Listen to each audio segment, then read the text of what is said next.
ಜಾಲತಾಣಗಳಲ್ಲಿ ಸುಳ್ಳು ಸುದ್ದಿ ಹಬ್ಬಿಸುವವರ ವಿರುದ್ಧ ಕಠಿಣ ಕ್ರಮ ಕೈಗೊಳ್ಳುವುದಾಗಿ ಸಿಪಿಐ ರೇವಣ್ಣ ಎಚ್ಚರಿಕೆ ನೀಡಿದರು. ಪಟ್ಟಣದ ಪೊಲೀಸ್ ಠಾಣೆಯಲ್ಲಿ ಗಣೇಶ ಚತುರ್ಥಿ ಹಾಗೂ ಈದ್ ಮಿಲಾದ್ ಹಬ್ಬದ ಅಂಗವಾಗಿ ಶಾಂತಿ ಸೌಹಾರ್ದ ಸಭೆಯಲ್ಲಿ ಮಾತನಾಡಿದ ಅವರು, ಇದೇ 27ರಂದು ಗಣಪತಿ ಹಾಗೂ ಸೆಪ್ಟೆಂಬರ್ ಮೊದಲ ವಾರದಲ್ಲಿ ಈದ್ ಮಿಲಾದ್ ಹಬ್ಬ ಬರುವುದರಿಂದ ಸೌಹಾರ್ದವಾಗಿ ಶಾಂತಿಯುತವಾಗಿ ಹಬ್ಬ ಆಚರಿಸುವಂತೆ ಕರೆ ನೀಡಿದ ಅವರು, ಬೇರೆ ಎಲ್ಲೂ ನಡೆಯದ ವಿಚಾರಗಳನ್ನು ಉಪಯೋಗಕ್ಕೆ ಬಾರದ ವಿಷಯಗಳ ಬಗ್ಗೆ ಸಾಮಾಜಿಕ ಜಾಲತಾಣದಲ್ಲಿ ಜಾತಿಗಳ ನಡುವೆ ಸಾಮರಸ್ಯ ಕದಡುವ ವಿಷಯಗಳನ್ನು ಹರಿಬಿಟ್ಟರೆ ಅಂತವರ ವಿರುದ್ಧ ಕ್ರಿಮಿನಲ್ ಪ್ರಕರಣ ದಾಖಲಿಸಲಾಗುವುದು.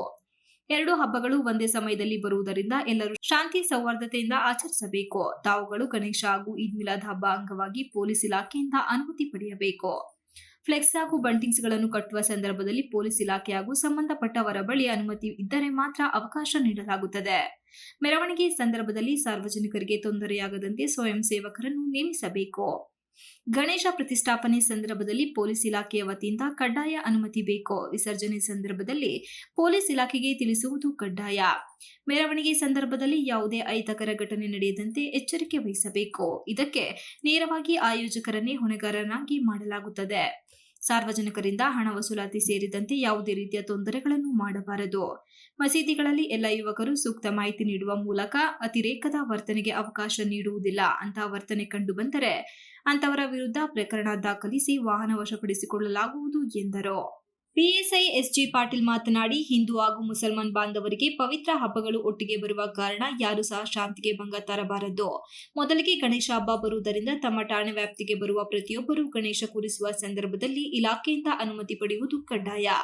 ನಂತರ 9 ದಿನಕ್ಕೆ ಸರಿಯಾಗಿ ಈದ್ ಮಿಲಾದ್ ಬರುವುದರಿಂದ ಅಂದು ಮೆರವಣಿಗೆ ಇರುವುದರಿಂದ ಯಾವುದೇ ಗಣೇಶ ವಿಸರ್ಜನೆಗೆ ಅವಕಾಶ ನೀಡುವುದಿಲ್ಲ. ಈದ್ ಮಿಲಾದ್ ಹಬ್ಬದ ಸಂದರ್ಭದಲ್ಲಿ ಪೊಲೀಸ್ ಇಲಾಖೆಯ ಸೂಕ್ತ ನಿರ್ದೇಶನದೊಂದಿಗೆ ಅವಕಾಶ ನೀಡಲಾಗುತ್ತದೆ. ಮೆರವಣಿಗೆ ಸಂದರ್ಭದಲ್ಲಿ ಯಾವುದೇ ಸಣ್ಣ ಪುಟ್ಟ ಘಟನೆ ಕಂಡು ಬಂದಲ್ಲಿ ನೇರವಾಗಿ ಆಯೋಜಕರನ್ನೇ ನೇರ ಹೊಣೆಗಾರರನ್ನಾಗಿ ಮಾಡಲಾಗುತ್ತದೆ. ಶಾಂತಿಯುತವಾಗಿ ಹಬ್ಬವನ್ನು ಆಯೋಜಿಸಲು ಜನಸ್ನೇಹಿ ಪೊಲೀಸ್ ಇಲಾಖೆ ಜೊತೆ ಕೈ ಜೋಡಿಸಿ ಎಂದರು. ಎಲ್ಲ ಕಡೆನೂ ಈದ್ ಮಿಲಾದ್ ಎಲ್ಲ ಕಡೆ ಆಚರಣೆ ಮಾಡ್ತೀವಿ. ಬಂಟಾರಡಿಲೂ ಮಾಡ್ತಾರೆ, ದೊಡ್ಡ ಮಸೀದಿಲೂ ಮಾಡ್ತಾರೆ, ಜೆಪಿ ನಗರ ಮಸೀದಿಲೂ ಮಾಡ್ತಾರೆ, ಮತ್ತೆ ಅಲ್ಲಿ ಮುದಿಗೆರಲ್ಲೂ ಮಾಡ್ತಾರೆ, ಮತ್ತೆ ಗೆಂಡೆಹಳ್ಳಿಲೂ ಮಾಡ್ತಾರೆ ಅಲ್ವಾ. ಎಲ್ಲ ಕಡೆಗೂ ಇರುತ್ತೆ. ಇದ್ದಂತಹ ಜಾಗಗಳಲ್ಲಿ ಏನಪ್ಪ ಶಾಂತಿಯುತವಾಗಿ ಸೌಹಾರ್ದಯುತವಾಗಿ ನೀವೇ ವಾಲಂಟಿಯರ್ಸ್ ನೇಮಿಸಿಕೊಂಡು ಗಣಪತಿಲೂ ಅಷ್ಟೇ ಮಾಡೋ ಸನ್ನಿವೇಶದಲ್ಲಿ ಅದಕ್ಕೆ ಸಂಬಂಧಪಟ್ಟಂತೆ ಸುಮಾರು ಒಂದು ಹೆಚ್ಚು ಕಡಿಮೆ ನಮಗೆ ಎಷ್ಟು ಪಾಯಿಂಟ್ಸ್ ಕೊಟ್ಟಿದ್ದಾರಪ್ಪ ಅಂತಂದ್ರೆ ಒಂದು 50 ಪಾಯಿಂಟ್ಸ್ ಇದೆ. ಸೊ ಆ ಟೈಮಲ್ಲಿ ಆರೋಪಿಗಳು ನಾವು ನನ್ನ ಮಾಹಿತಿಯನ್ನು ಕೊಡಬೇಕಾಗ್ತದೆ.